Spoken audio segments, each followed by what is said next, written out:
Now on BBC One, time for a special edition of Daytime Live with Alan Titchmarsh and Sue Cook at Alexandra Palace.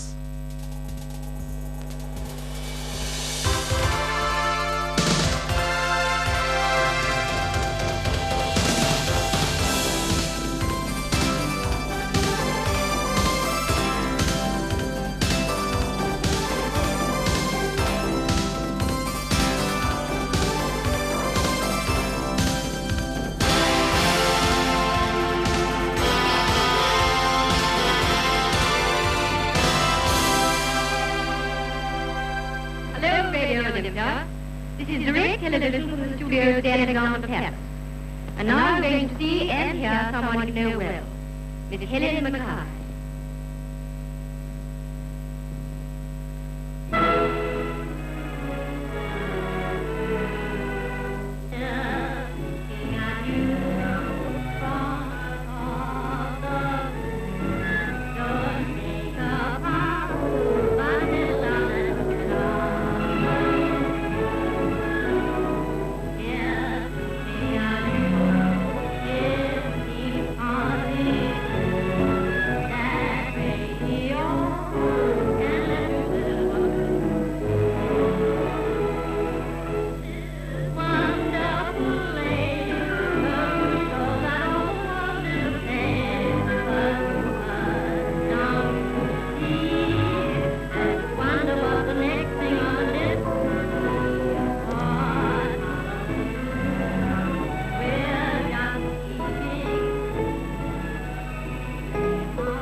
Don't make a fuss, but settle down and look at us.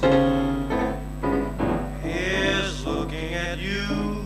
It seems hardly true that radio can let you sit and watch a show. This wonderful age goes to show all the world of the stage first year. Now you see. You wonder what the next thing on the list will be. What hullabaloo? We're just peeping through to say how do. Here's looking at you.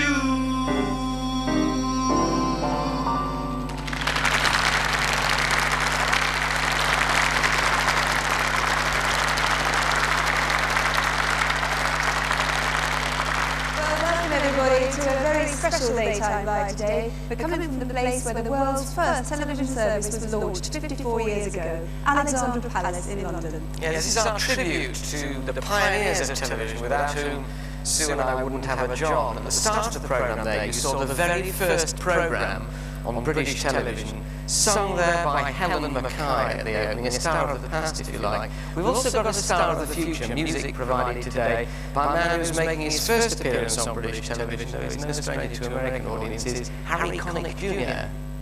And also, something, we saw that lovely piece of archive film earlier on, and that'll mean a lot to three particular people here. They actually helped make those programmes happen 54 years ago. We'll also be meeting some of the artists who are making those pioneering programmes. I wonder if you recognise any of their faces. We'll see you later. But this, of course, is not just a place where television began. It was also built years and years ago. Victorians built it as a sort of place of pleasure for the masses. This was the People's Palace.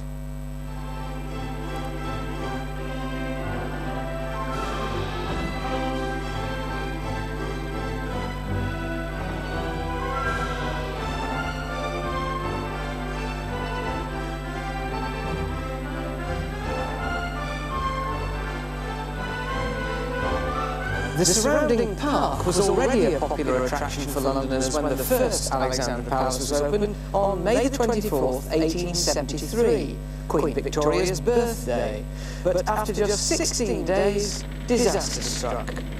A fire, started accidentally by a plumber repairing the dome, resulted in the building being burnt to the ground. With true Victorian perseverance, the building work was started all over again. And 2 years later, with much pomp and ceremony, a second redesigned Alexandra Palace was opened. but lasting commercial success proved elusive. By the 1930s, the public had turned their backs on the programme of concerts, exhibitions and theatrical performances, and the sad old Alexandra Palace must have seemed a strange home for the talented men and women of the BBC's new television service.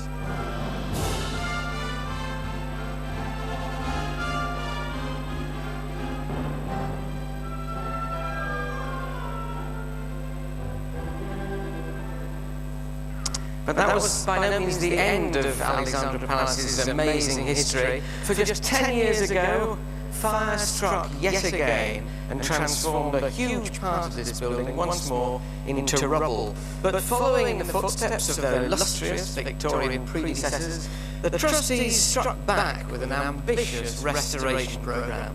And just look at the place now. Here we are in the Palm Court, not a bad place to be on a warm and sunny, almost summer's day. But this is only half the story, because way down the other end of the building is the area where the television programmes first came from. That's still very much untouched by restoration work. And you can join Sue and I as we discover those studios later on, plus a place that's been unseen by the public for about 60 years. We'll be looking down there just a bit later on. Meanwhile, here in the Palm Court, we don't need television lighting. The sun's shining here quite brightly enough for all of us. But in sort of Palm Court mood, I think, a little bit more music. Although the person who's going to play it for us is a youngster. He's 22, and at the age of 10, he was off to a tour with Buddy Rich, so there's impressive for you. But certainly does. But the song he's going to perform now is a single from his current album. In fact, if you saw the film When Harry Met Sally, you'll have seen him performing it on that too. It's called It Had to Be You.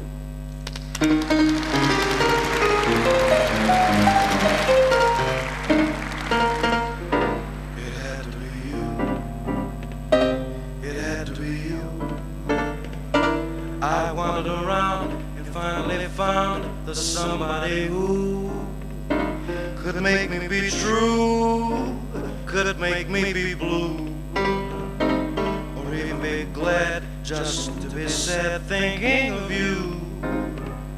Some others I've seen might never be mean, might never be cross or try to be boss, but they wouldn't do for nobody else. Gave me a thrill with all your faults, I love you still.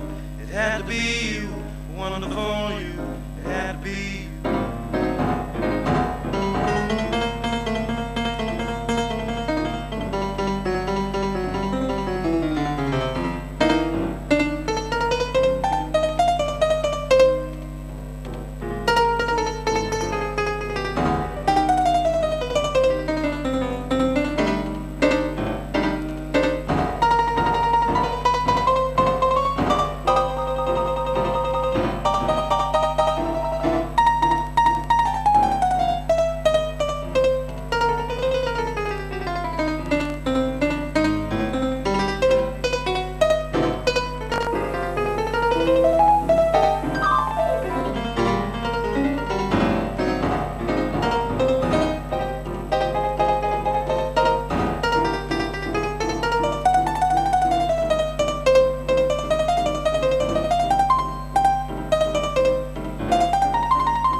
I've left the splendour of the Palm Court at Alexandra Palace behind me now and come to the other end of the building where things are a little bit less splendid. The renovations haven't reached this far yet, and behind me, down a rambling, winding, dusty corridor, lies Alexandra Palace's best-kept secret, virtually untouched for 60 years. And waiting there to greet me is a man who's going to be just as excited about design.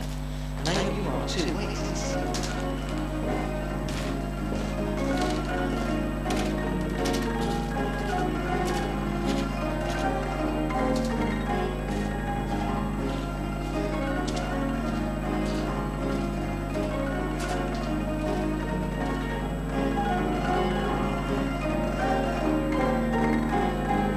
Welcome to the Alexandra Palace Theatre and to the man I've come to meet, Benny Green. Benny, what do you think?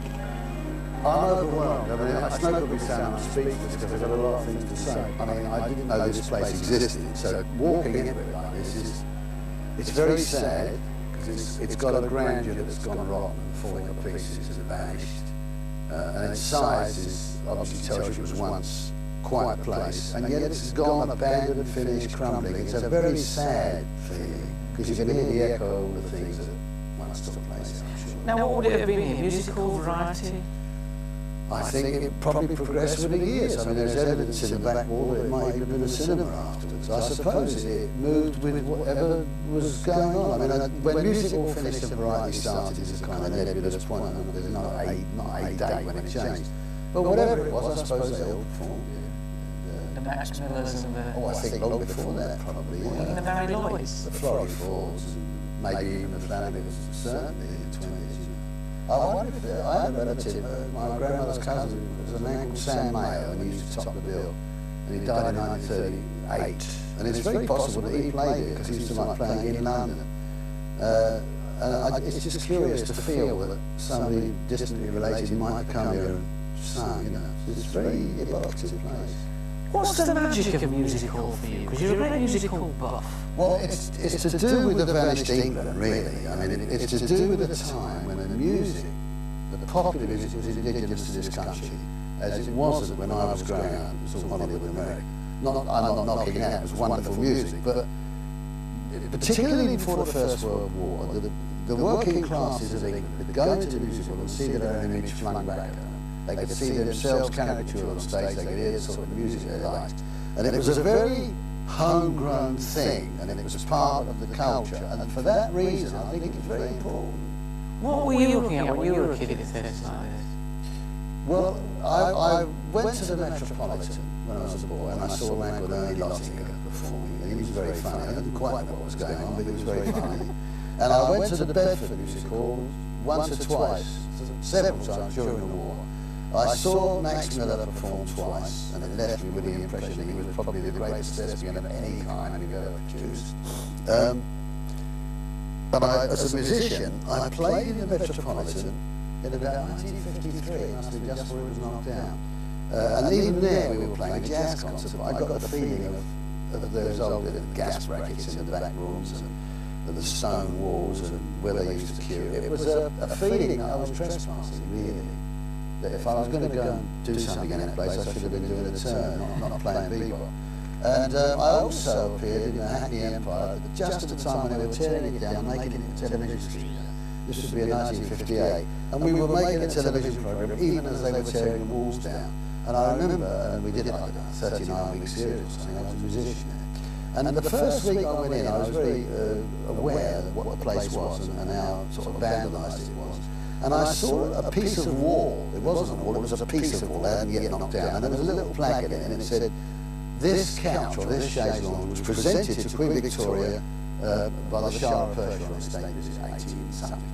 And I thought, my goodness, and I thought about it when I went home. I thought, next week I'll pinch it, because it's worth having. And I went back, and it was gone, the wall was gone, the room was, everything was smashed up. But the irony is, of course, that it's now a music hall again. They've reconverted it. What do you think should happen to this place then? Oh, I think some philanthropist should come here and put unlimited money in it and restore it to not its former glory, but suddenly surpassing its former glory. I mean, there are 2 or 3 buildings in London which should be saved no matter what it costs and no matter what the impracticability. One of them is St Pancras Station, which should be converted into a theme hotel. Sherlock Holmes Hotel. They don't tell you the wrong number, they give you some clues and work it out. And this place should also be restored and people should perform here. Be a pity if we'd seen the last performance this year, wouldn't it? A tragedy, but I rather fear that we probably have. You know? I'm afraid. I think something could be done about it. Just give me a minute. And that sounds very ominous. I wonder what's in store now.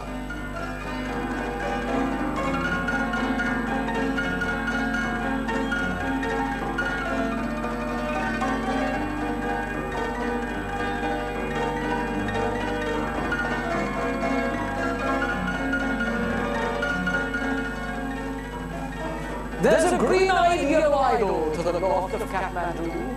There's a little marble cross beneath the town. There's a broken-hearted woman tends the grave of Mad Karoo, while the little god forever gazes down. He was known as Mad Karoo by the subs of Kathmandu. He was hotter than they felt inclined to tell. But for all his foolish pranks, he was worshipped in the ranks, and the Colonel's daughter smiled him as well.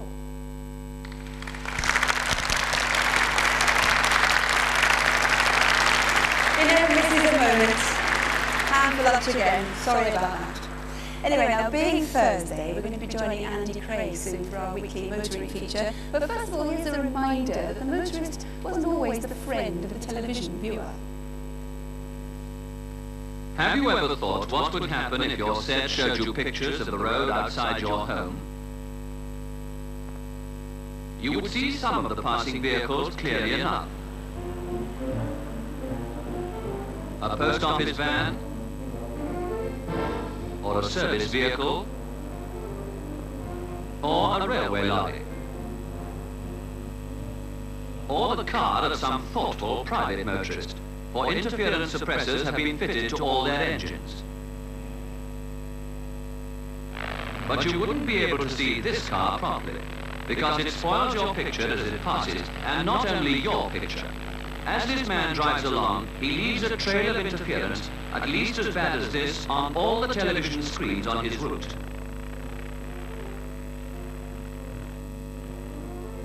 Yet a few minutes at a garage or a radio dealer's will stop this nuisance for good.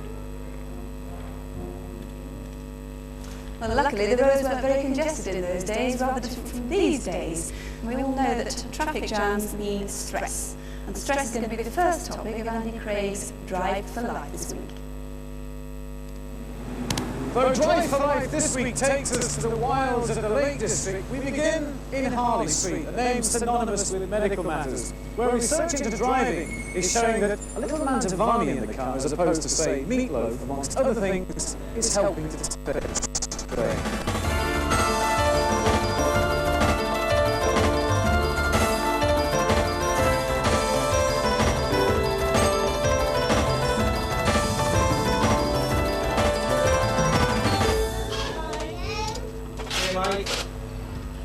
See ya.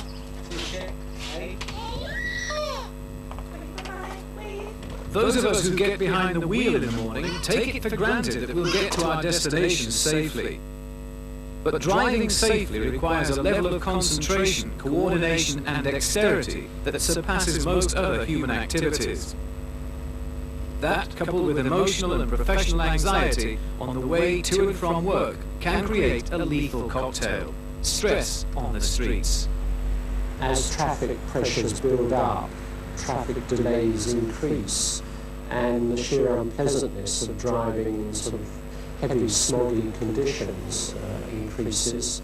I think I'm certainly seeing more and more people who saying that stress in driving is one of the major sources of stress in their already quite stressful lives. Dr. Malcolm Carruthers has been researching stress in driving for more than 20 years, but he believes that stress behind the wheel is a much underestimated problem. There's very little research going on in human factors in the car. We're only just beginning to do it for human factors in the cockpit and starting looking at pilots. And in relation to motorists, I believe a certain amount has been done in relation to heart rates and fatigue levels in long-distance lorry drivers, but the average motorist is sadly neglected. But that could soon change. This latest stress monitoring pack is being developed as an optional extra for motor cars of the future, and already it's being used to help those suffering from traffic trauma. The first thing we need to do is put a couple of leads on the chest. So if we could just stay The stressometer will continually measure this patient's anxiety levels as she leaves to take on the London traffic.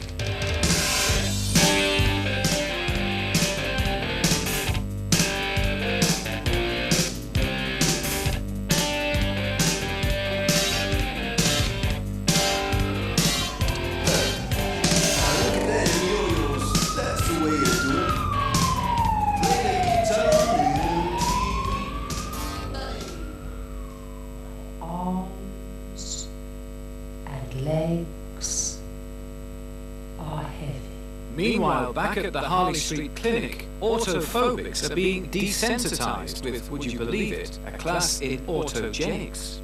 And now that that gentle wave of heaviness has flowed over the entire body, I want you to direct your passive attention to the neck and shoulders.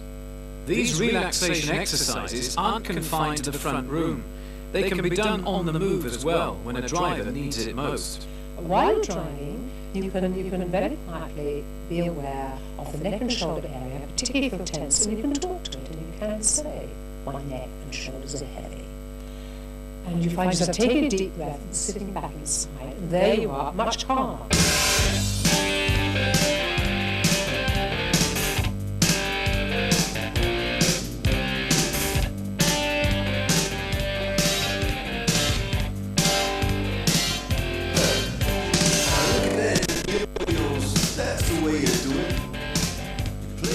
A good stressful day's driving. Oh, wonderful. We'll just plug that into the computer and put the results into there.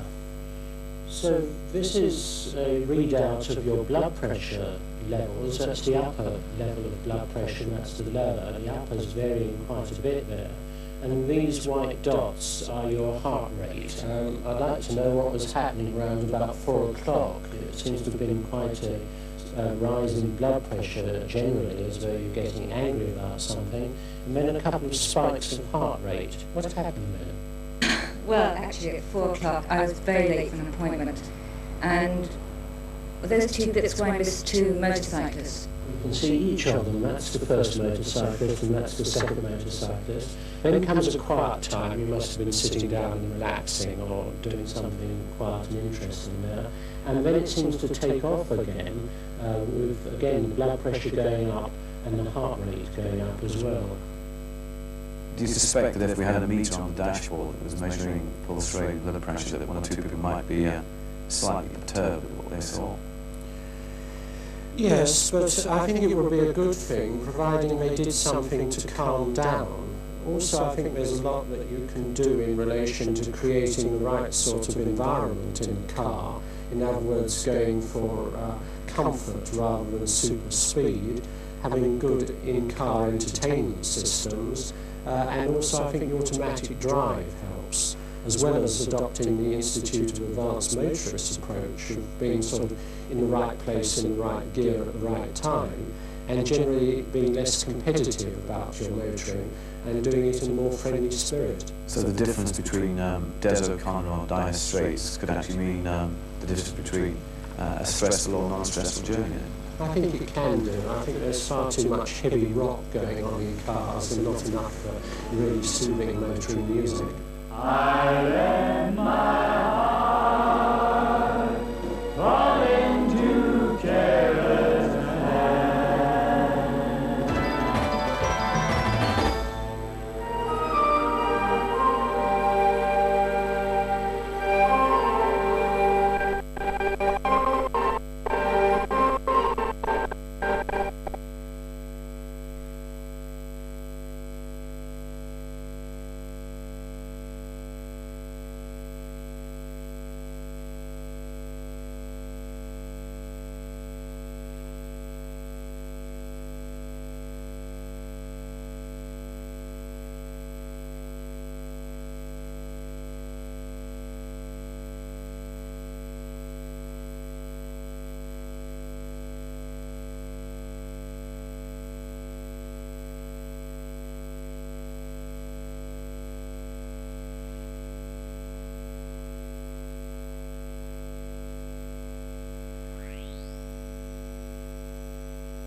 cold March morning, who would begrudge any shepherd making life a little easier for himself?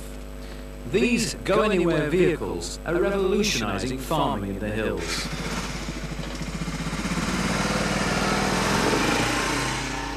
You can do jobs that much faster. You can carry feed and concentrates and hay to the sheep, which otherwise maybe would never got any feed at all. The dogs and the men, it's a lot easier for both. You can have a ride to the top of the hills. You can make a better job when you're gathering the sheep, make a more thorough job. But the main advantage is to take the feed up to the fells. In some cases, they can't get up with other vehicles at all, and they've used helicopters in the past, but that's out costed itself. And so the only real thing left is these 4x4 motorbikes to cart the feed up to the sheep in the hills. And if you talk to some of the older farmers, they'll say that they used to walk 40, 50 miles a day or 30 miles a day, and that this might be, you lads having a little bit easier these days. Well, that's maybe certainly true, but it's like any other business. You've got to modernise and go with the times, and there's less and less people willing to work in these hill areas now, and you've got to use the bikes and things to your best advantage. We couldn't end Drive for Life without our own tribute to Alexandra Palace. So we decided to get a taste of those bygone days, when television was in its infancy and motoring was still a joy.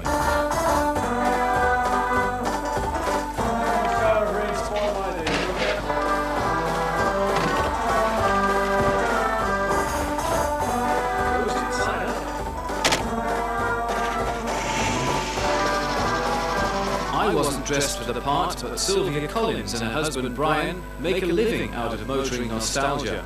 From their motoring museum in the unlikely setting of the open moors above Hebden Bridge in Yorkshire, they hire out classic cars complete with picnic hamper. In this case, a Morris 8 saloon and a Morris 8 tourer. Ideal for those who want to take in the stunning scenery on a leisurely drive, just as they would have done over 50 years ago. What a glorious way to travel! Well, next week on Drive for Life, whether you live in central London or North Northumberland, we'll be finding out how traffic information on television and radio makes a great deal of difference to the way we travel. Not something I would have thought was high on the agenda in the early days of television. You remember that, Alan? Cheeky blighter. No, I don't. But here, this place certainly does. This is the Palm Court at Alexandra Palace, where those first television pictures came from. Different story nowadays. There have been over 700 million television sets in the world, and in Britain we spend, on average, 9 hours a day watching the telly. Absolutely shameful. We should find something else to do. A little bit later in the programme, we'll be meeting some of the men and women who appeared in and produced those television programmes 54 years ago. In the meantime, Sue's gone down the other end of the building in search of the studios.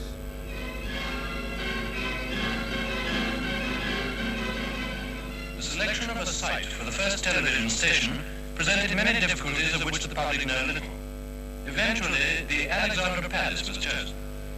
To convert the old palace into the headquarters of the latest miracle in electrical communication, complete reconstruction was necessary. So that the building might house the transmitters, control rooms, studios, and all the complicated apparatus of the two television systems.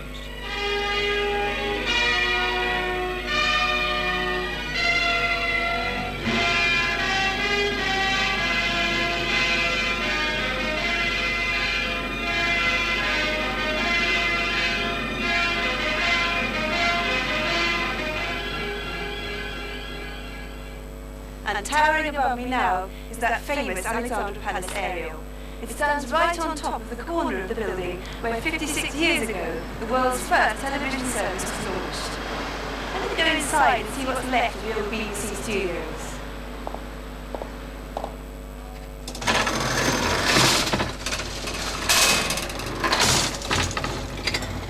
When BBC staff first started work here in the middle of August 1936, they believed that the launch of the new service was 4 months away.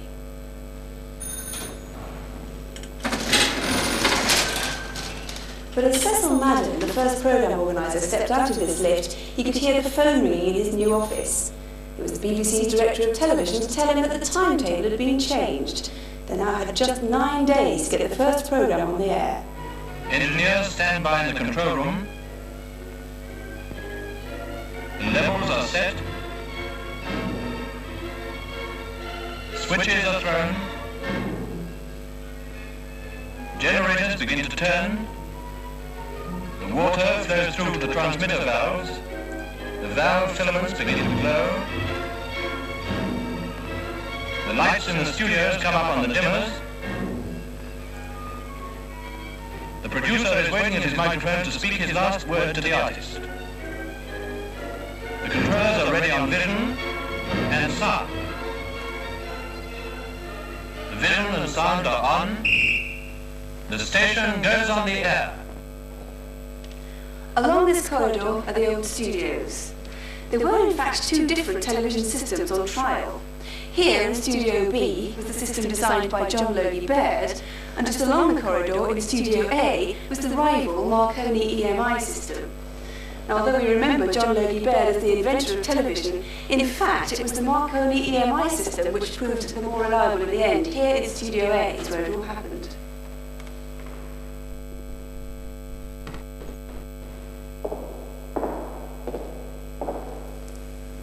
Well, not a lot to see here now, just an empty studio. There's the control room window over there. There's the lighting gantry above me. But really this is a monument to the remarkable achievements of those early pioneers. Using cameras like these, really small, isn't it? Remarkable. The image is upside down. Looks like something you might find at the seaside and put a penny in the slot. But using cameras like those, they used to produce 2 hours of live television a day. Everything from opera to performing poodles. I don't know, maybe I'm imagining things, but I'm sure I can still feel the excitement of those early television programmes still lingering in the air around me.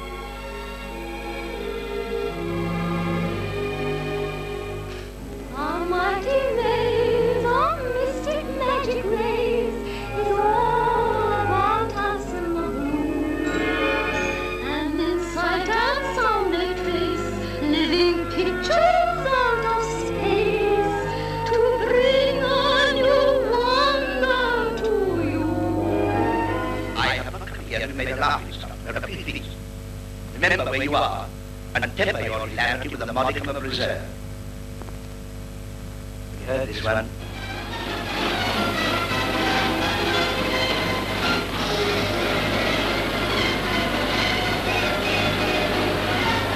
Next one we're showing you is a cockatoo named Old Bill. He's a slender-billed cockatoo from Australia and a very excellent talker. He's said to be 85 years old, and I quite believe he's all that.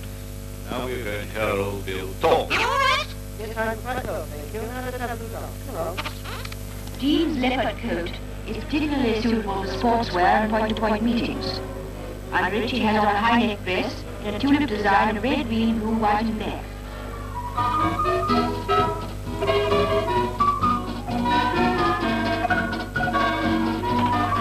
blue, we're looking at Colonel Hugh DSOOBE, showing helmet of the British Cavalry Regiment. We're looking at Oliver Oldfield, clean London statue.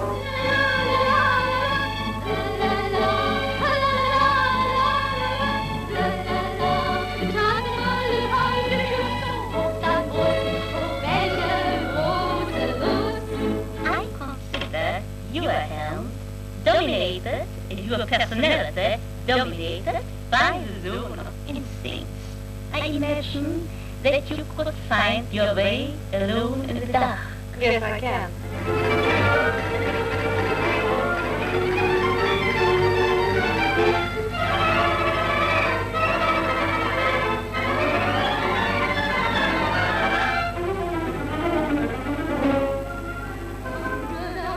Sound and sight by the magic rays of light that bring television to you.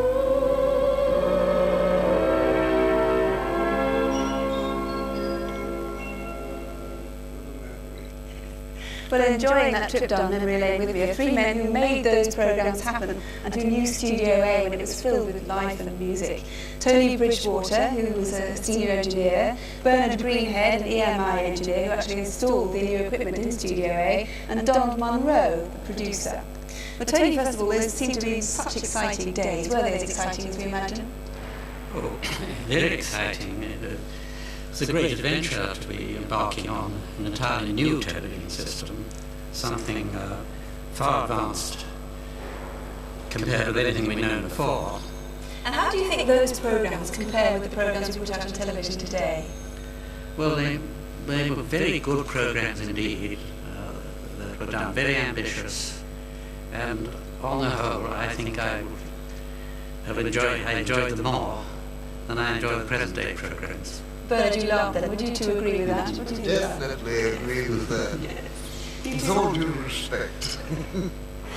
But of course there are two different systems, as I said, there in that piece of film. There's the Baird system and the EMI system. Could you just give me a brief idea of how different they were? Well, the Baird system was a combination of film and mechanics. It essentially consisted of a film camera. I'm talking the main part of the Baird system. There were one or two subsidiary things, including one small live studio. But the main Studio B was equipped with a film camera, an ordinary film camera, on a mounting that was secured to the ground. It couldn't move. The camera could pan, tilt, but not move about the studio because out of the camera came the film as soon as exposed into a developing tank, a processing tank, and all that was done at very high speed. And at the end of a minute, the film came out of the last tank and went straight into the film machine, the telecine machine, as we called it. That's the machine that converted film into television signals. So it developed itself. It wasn't technically live then, really, was it? Well, it took a minute. It took a minute, so it was. It has been described as nearly live, but it was a way round the difficulties of doing live unless you had an electronic system, which was what was installed in Studio A. That was the new. And Bernard, you actually did install that system in Studio A. You must have been under a lot of pressure, especially when they suddenly reduced the timetable to 9 days. Yes, I think one of the biggest difficulties, of course, there wasn't sufficient time to test the equipment out under operational conditions. For example, the camera cable, which was somewhere about 2 inches in diameter and had contained, I should say, 20-odd different types of circuits.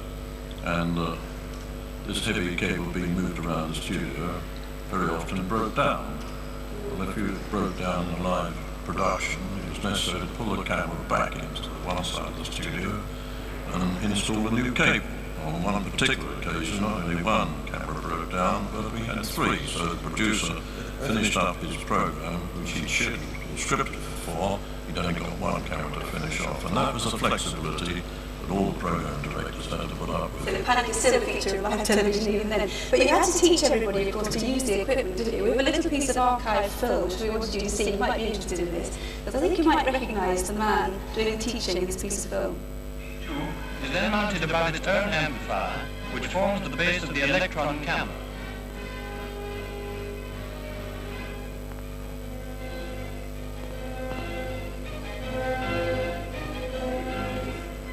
Right, that was Bernard himself, as he just said, demonstrating the camera in the studio to everybody. The cameras must have been quite difficult to work. Donald, you managed to produce some extraordinarily ambitious programmes using that quite limited system in those days. Ballet was your real forte, that's what you're famous for. Was it difficult? Well, everything was so experimental. We naturally were ambitious because we were building something that had never happened before. We didn't realize that it became worldwide. But behind it, there was this feeling of excitement, tension to get the program out. Several programs which I was responsible for, incidentally, I wasn't a producer, I was productions manager. You became a producer later. That's right. Later on, after the war. I know you're famous for a particular shot of Margot Fontaine through the strings of a harp. That was experimental too, was it? Entirely. Because in the control gallery where the producer was, he only had two pictures in front of him. One was what was called the transmission picture, and the other was a preview. The preview camera happened to be on Margot, Dame Margot Fontaine. The transmission camera was Sidonie Goossens playing the harp. And just off the cuff, I thought, let's superimpose this. And there we had Margot dancing through the strings of the harp. I think you were all extraordinary. It must have been so difficult being a cameraman in those days, but the programmes are fantastic. In fact, we were just talking about Sidonie Goossens playing that harp there. The player of that harp was Sidonie, and we have a little piece of film now. She's 90, but more than 50 years ago, here she is.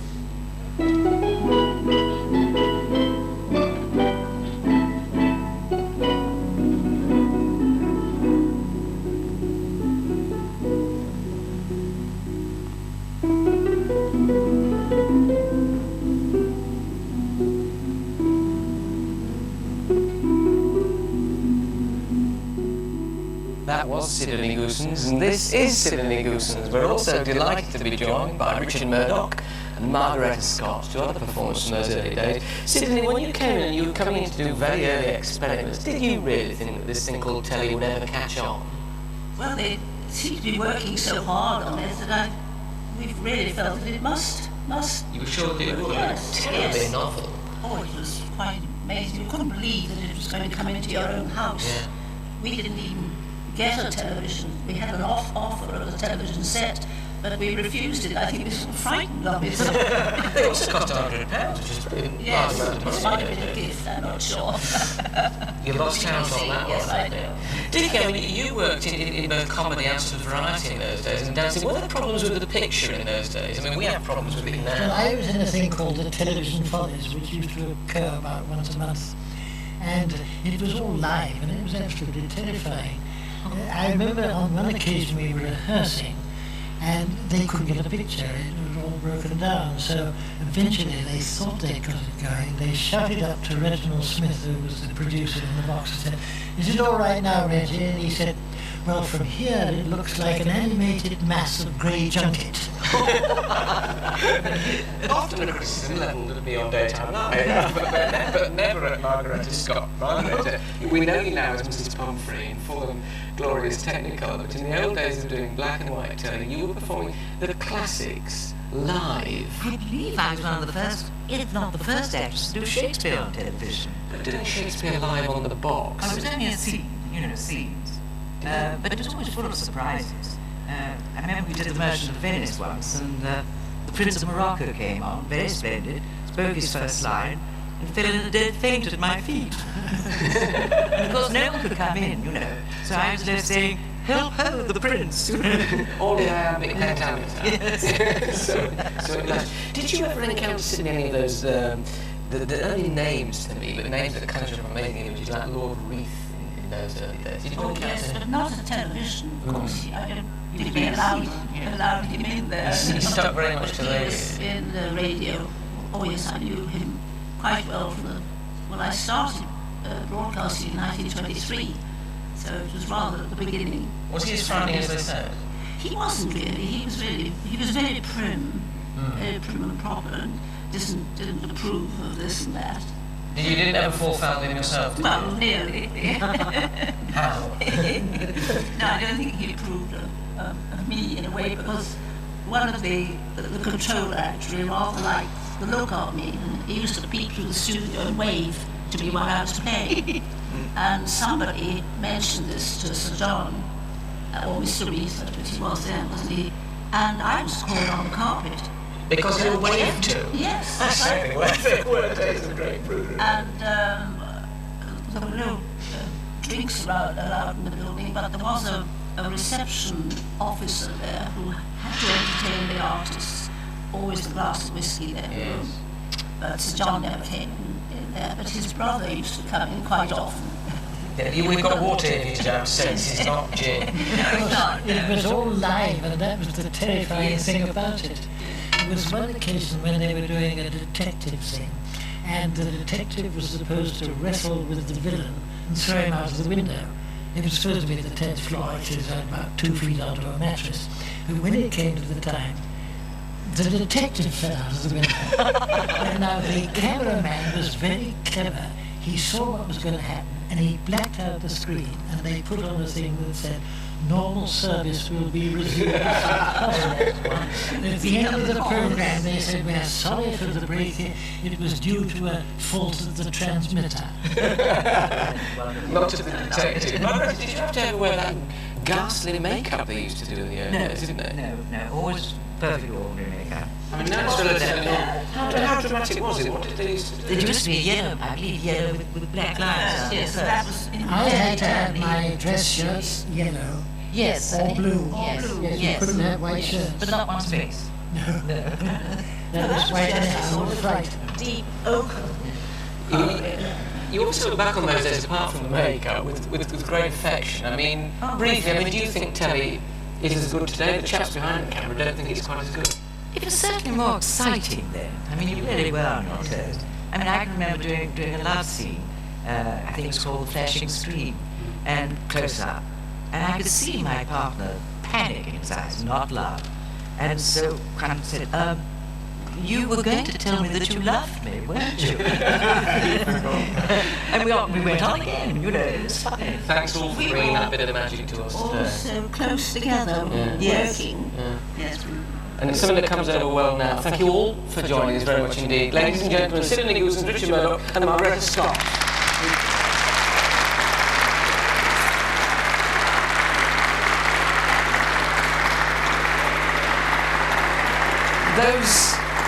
Those were the days of the past, if you like. We've now got a musical link with the past from a musician who's going to be extraordinarily famous in the future. He's a man, an American, who loves to sing the songs of Berlin and Cole Porter. He's here today with a Georgian Ira Gershwin number, which we're not going to take too literally, Harry Connick Jr., and let's call the whole thing off.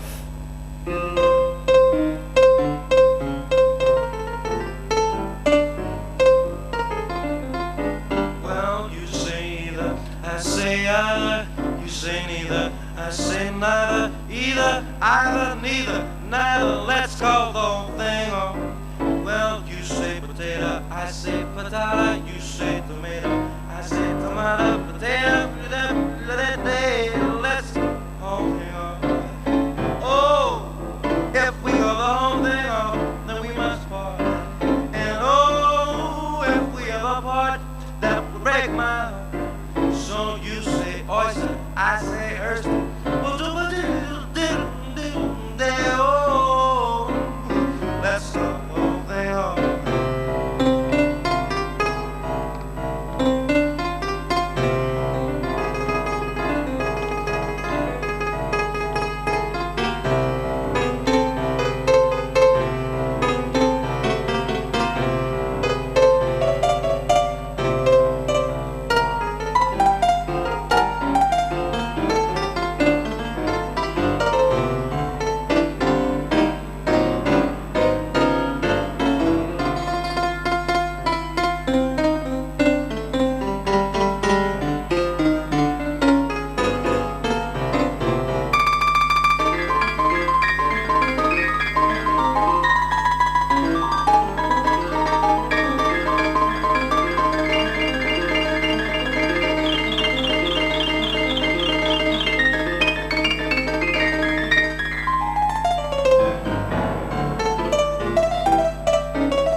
Daytime Live today. Yes, here at Alexandra Palace. Tomorrow we'll be back in the studio with guest Barbara Leniki, the woman of Bieber who dressed a generation, Simon Potter and his pop slot, all other kinds of excitement. Join us then. In the meantime, Valley Pally, goodbye. Bye. See you.